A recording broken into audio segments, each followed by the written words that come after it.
Достар, білесіздер ма? Мысалы, сіздерде ер азаматтарыңыз жұмыс жасайтын болса, небәрі 8 сағат, тіпті 10 сағат жұмыс жасайтын шығар, иә? Егер де 3 бала болса, орта есеппен, келіншегіңіз болса, ер азаматыңыз болса, бір үйде 5 адам бар. Ал 5 адамның шығыны 24 сағат айналып жатыр. Сіздердің светтеріңіз бар, газдарыңыз бар, одан бөлек үйді ұстау шығыны бар. Сол себептен де бір адамның айлығы қазіргі заманда ештеңеге жетпейді.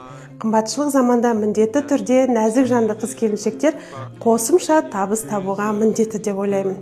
Қолдарыңыздағы смартфонды тиімді пайдаланып, интернет желісі арқылы өз интернет магазиндеріңізді ашыңыздар. Ондай мүмкіндік біздің iOS Life компаниясында бар. Небәрі 12.500 бен немесе 25 мен өздеріңіздің интернет магазиндеріңізді аша отырып, ай сайын кемінде $1000, $2000 табыс табатын мүмкіндіктеріңіз бар.